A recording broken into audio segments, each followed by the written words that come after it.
What if one simple change in your daily coffee routine could help control your blood sugar naturally? Before you take your next sip, there's something important you need to know that could change your health. I'm not talking about any miracle formula, and I'm not selling anything. I'm talking about coffee, the drink that's in your kitchen right now, and one detail that changes everything: the way and the timing in which you drink that cup. Hi, I'm Dr. Richard Ben, a physician, and in recent years, I've closely followed hundreds of patients with prediabetes and type 2 diabetes, especially people over 60. And what I'm going to tell you today is something that has truly changed many of their lives. Brazil is facing a silent crisis. According to the Ministry of Health itself, diabetes cases have increased by 135% in less than 2 decades in our country. Today, nearly 20 million Brazilians have the disease. And data from Vigatel, the government's monitoring system, shows that prevalence reaches an astonishing 30% among seniors over 65, 1 in every 3. It's much more than most people imagine.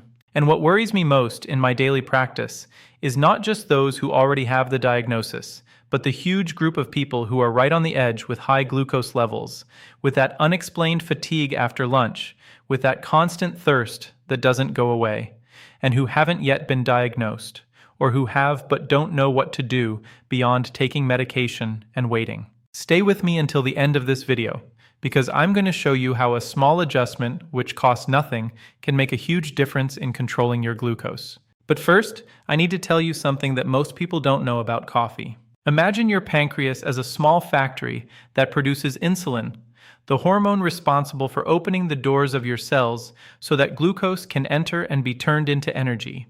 When you eat, glucose enters your bloodstream. This factory goes into action, produces insulin, and the glucose is absorbed by the cells. Everything works fine. The problem begins when this factory becomes overloaded. When you eat a lot of foods that spike your blood sugar quickly, the pancreas has to work at its limit. Over time, your cells become less sensitive to insulin. The pancreas has to produce more and more to achieve the same effect, and that's when insulin resistance sets in, the gateway to type 2 diabetes. Now, what about coffee? What does it have to do with all this? Coffee is an extraordinary drink from a biochemical point of view. It contains hundreds of bioactive compounds, but 2 of them stand out to science: chlorogenic acid and trienol. Think of them as traffic controllers in your intestines.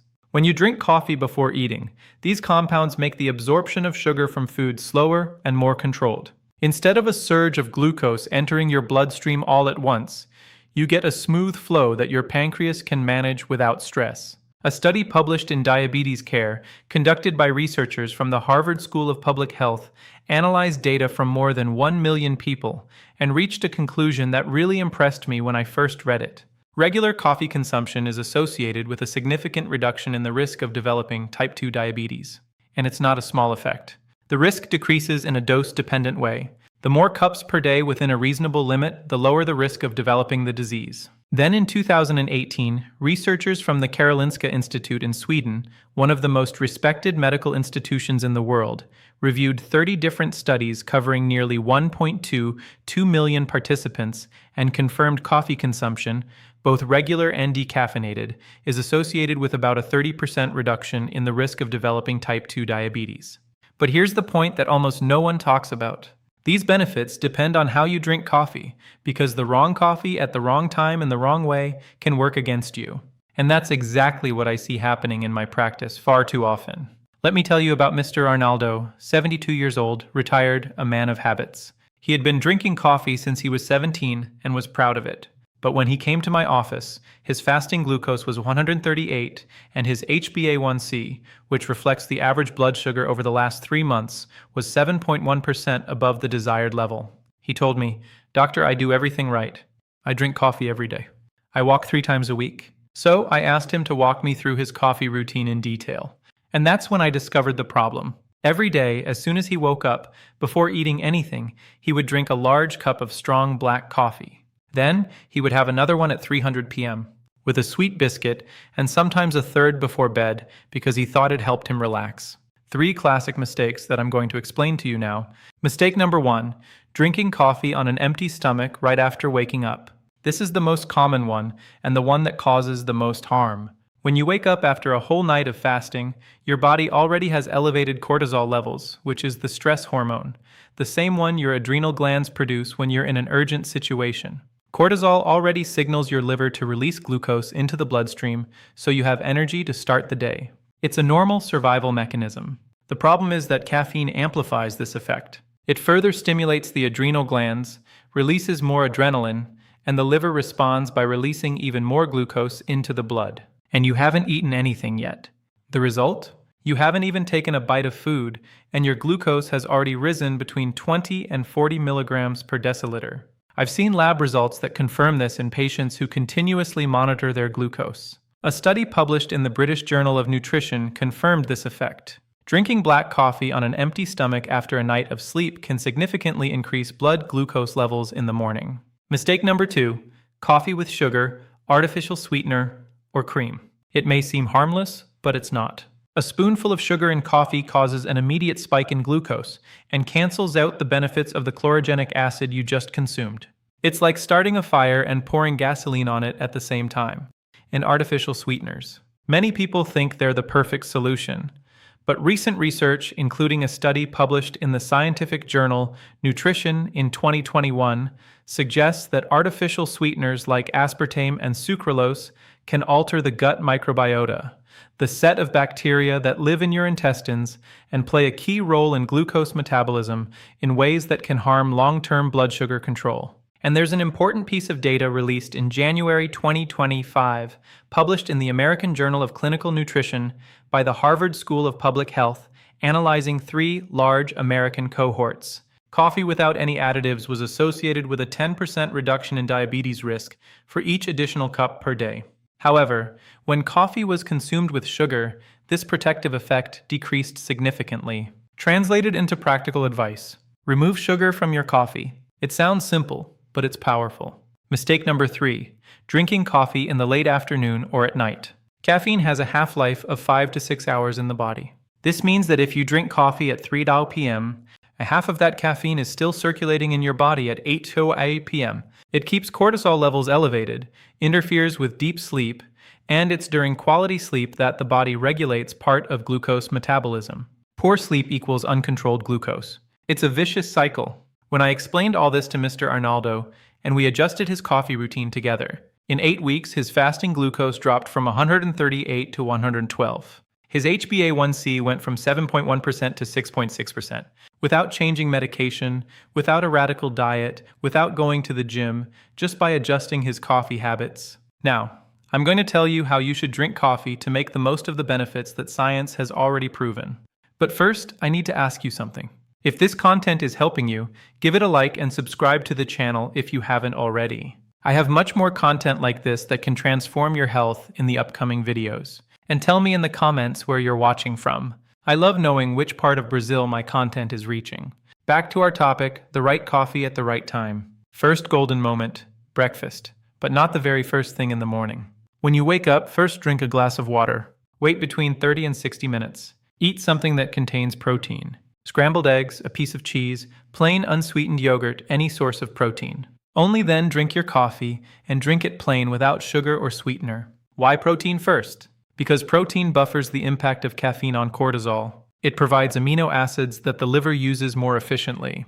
And this prevents that spike in cortisol that unnecessarily releases glucose into the bloodstream. Research published in the Journal of Clinical Endocrinology showed that consuming protein before carbohydrates and caffeine reduces the post-meal glucose spike. And if you want to enhance it even more, add half a teaspoon of cinnamon powder to your coffee. Cinnamon contains compounds that partially mimic the action of insulin, helping cells absorb glucose. A review published in the journal Nutrients showed that regular cinnamon consumption may contribute to a modest reduction in fasting glucose levels.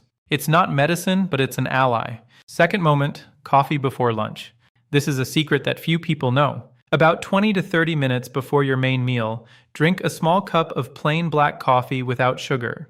The chlorogenic acid in coffee will act like that traffic controller I mentioned earlier, slowing down the absorption of sugar from the foods you're about to eat. This reduces the post-meal glucose spike, which is one of the main triggers for developing type 2 diabetes. A study conducted by researchers at Brigham and Women's Hospital affiliated with Harvard Medical School and published in Diabetes Care showed that coffee components, especially chlorogenic acid and trigonelline, significantly reduce glucose and insulin concentrations in the first 15 minutes after consuming carbohydrates compared to a placebo. This effect is real, measurable, and you can take advantage of it without spending anything. Third moment after physical exercise. Do you walk or do any physical activity? Then pay attention. Within 30 minutes after finishing your walk or any exercise, drink a cup of plain coffee. When your muscles are active or have just worked, they become much more receptive to glucose.